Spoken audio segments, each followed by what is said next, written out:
Hello my friends and welcome, my name is Dennis and this is the latest update from Ukraine. All of the formalities have been signed, so Ukraine will obtain the military support from the United States of America, including the ATACMS missiles. Moreover, there are some of their sources like Reuters which say that Ukraine has already obtained ATACMS secretly, quietly they said. We're speaking about the long-range ATACMS missile modification which already was used during the attack on Jankoy airfield. Yes, indeed, the cluster munition ATACMS, which is in the Ukrainian army, is unable to reach Jankoy from the Ukrainian-controlled territory, so for sure Ukraine had used a long-range modification. Plus, we have the confirmation from the military officials, from our allies, from Ukraine, plus from Zelensky that Ukraine will obtain ATACMS missiles, more of them. And let's go to the list of the military help which the United States of America will send to Ukraine just this week. I already shared this list on my Telegram channel, so my friends, please subscribe for my Telegram channel. You may find it in the video description just below. So here's everything that could be supplied to Ukraine. We don't have the ATACMS, the name of ATACMS here, but we have the additional ammunition for HIMARSes. Not stating what kind of ammunition, but we understand what it will be. The price for this record package is $1 billion United States dollars. You may see many of the interesting tools in this list. But the most important after all are the artillery shells, which would help Ukraine to keep the front lines, because now we have quite a big issues with that. For me, it's interesting what's the airfield support equipment. Probably United States would send some of the equipment for the future F-16s, like ground power units and other stuff needed for the service of the airplanes. Indeed, the package is really huge and hopefully it will be delivered to Ukraine as soon as possible. Well, United States announced that they will start to deliver all this stuff just from today. At the same time, there is a tragedy in Russia. They didn't expect that the United States would vote for the military support of Ukraine until elections. We say that it was a big surprise for the Russian propaganda. They tried to come out with some of the solutions and decisions. The most popular one is to say that the American support doesn't really matter. It is so tiny, it wouldn't solve anything on the front lines. Well, honestly, we would like to have even more military support for Ukraine, but what we have right now with this bill is outstanding. Clearly, Ukraine is saved this year with all of the initiatives from our partners, from the Czech Republic, from France, from UK and from the United States and other allies. But for the long-term perspective, if you look behind 2025, if the war continues, obviously this military support is not enough. And the question is whether the United States would be capable to support Ukraine afterwards, after the elections. Because Russia is goal-oriented to continue this war, so Peskov today said that Russia wants to push Ukraine further back if Kyiv gets long-range United States missiles, like ATACMS. We heard from Russians that they are willing to build some of the buffer area between Ukraine and Russia on Ukrainian territory, for example, occupying Kharkiv, but what they occupy, they connect to the Russian Federation. So according to their logic, the buffer area should be expanded again and again until they reach the border of Ukraine with European Union. And we know that Russia is out of this strategic resource. Now they may have some of the tactical success on the front lines, but in a long-term perspective, if Ukraine keeps the military support from the allies, Russia is unable to win in this war. Remember, yesterday we spoke about the Russian general Ivanov who was arrested. Well, actually he was arrested in his office while he was wearing his uniform, and now he's been persecuted just like that. He's actually the third highest military commander in the Russian army. The first one is obviously Putin, second Shoigu, and he is the Shoigu's deputy, so the third rank. And just before inauguration of Vladimir Putin, the new one, which will happen on the 7th of May, this guy was arrested. Officially for taking record bribes and financial crimes, but in fact, he could betray Russian interests, because there's some of the information start to appear in internet that this guy was working for the Western intelligence. I tried to find some more information about the guy. Well, from what we know, his relatives were studying and living in the countries of the European Union. And as for the Russian military officer, he had quite a nice life. His mother told in an interview that he was working in a team, but just he was arrested, not his friends. She also said that they're looking for a high official to get him out from prison or from the prosecution process, but you know this process is very public. I think he will get at least 12 years in prison. Sometimes it might happen with the Russian officials. And yet there are no proofs that he was working for the Western intelligence service. Alright, two of the Russian oil facilities, one of them is the oil refinery facility, were attacked by Ukrainian drones. You may see a huge flame. It happened last night. More of the videos you may check out on my Telegram channel. Here I just show you this picture. The good thing is that Ukraine continued this mission to target Russian oil, because before United States openly say that they are against this activity. I thought, okay, with a new military package from the United States, they may say what to target or not for Ukraine, even using Ukrainian-made weaponry like drones, because Ukraine really depends on the will of the United States. But here we see that the bill was signed, or was up to be signed yesterday evening, and Ukraine continue its missions against the Russian oil. Or here it's better to say against the Russian fuel, because the refineries are more important, much more important compared to the oil storages. Also, the Lipetsk metal factory was targeted the last night, in particular oxygen tanks, which are used to produce proper steel for the Russian army also, as well as for civilian needs. We know that oxygen is really flammable, so huge kaboom was reported. However, I haven't seen any sort of the videos published by the eyewitnesses, but the governor of the oblast reported that definitely the factory was targeted with the drone debris, because Russia shot them down in the skies above this factory, which is absolute bullshit, because the drones were aimed towards those oxygen tanks and they really hit this facility at the right spot. We expect more attacks on the Russian facilities with ATACMS missiles.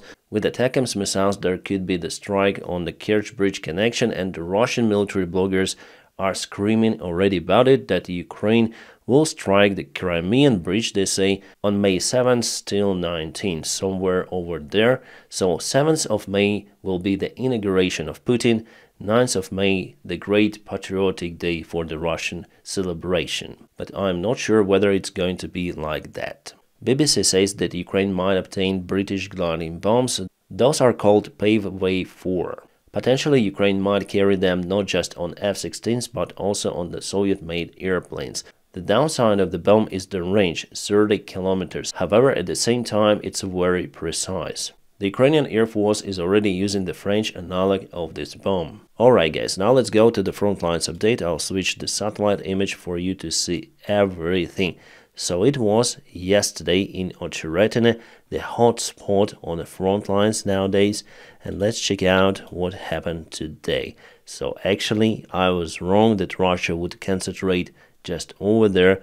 The gray area expanded westbound. It means that there is fighting between the Russian forces and the Ukrainian forces. Also on the south, Russia entered Solovyovo village already. And Russian attack corridor is already too wide for Ukraine even to attempt to cut it. This advancement of the Russian army was really fast, so just in a few days, like 5 days, you may see their huge achievement. We haven't witnessed that since Russia occupied Avdiivka and Ukraine removed the forces for purpose. So why did it happen? Well, according to some of the Ukrainian soldiers and also the deep state military map source, the command of the 115th Separate Brigade failed with their defense mission in this place. I'm still out of the information of how and why did it happen. So this is what the source says. The leadership of the 115th Mechanized Infantry Brigade is entirely to blame for the failure of the village defense, allowing significant losses.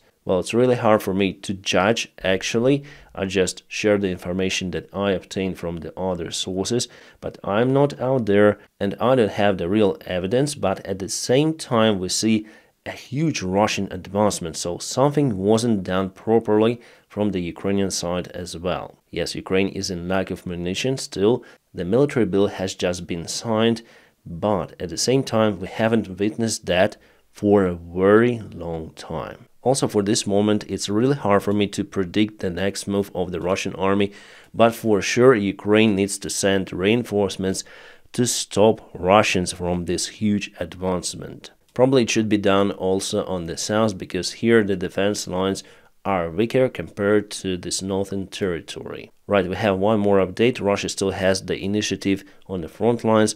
After occupying Marinka, Russia tries to extend its bridgehead to continue their movement later on forward to Kurahovo. Kurahovo is the biggest settlement in the area, which might open the way for the Russian army to advance even further. But today they went to Krasnohorivka, so yesterday and today definitely they occupied some of the quarters of the settlement. Again, I think that they will stop by this river, so they will try to occupy all of the southern part. Hopefully Ukraine will be able to cope at least with this Russian advancement. But we also have the good news from the front lines. If we go to Liman direction, Terny, there Russia tried again to attack Ukrainian positions in this village, and let's see what happened to them. Here we go. I'm unable to show you more of the images, and unfortunately, my friends, this platform is really restrictive for me. Many of my videos were demonetized, so if you want to support the job that I do daily on YouTube, you may join my Patreon team. My Patreon page is available within the link in the video description just below, or you may just scan the QR code available on the screen. Thank you so much for your kind support. So, this tank was a leading unit in a Russian convoy, and it was kaputted with the help of the FPV drone. But Russia also used one more very interesting tank. It is the turtle tank, or some people call it a blood tank, which hit the mine and was evacuated by the standard Russian tank. You may see here that Russia lost one more military unit. So the turtle tank was definitely damaged, at least significantly, with the help of the mine.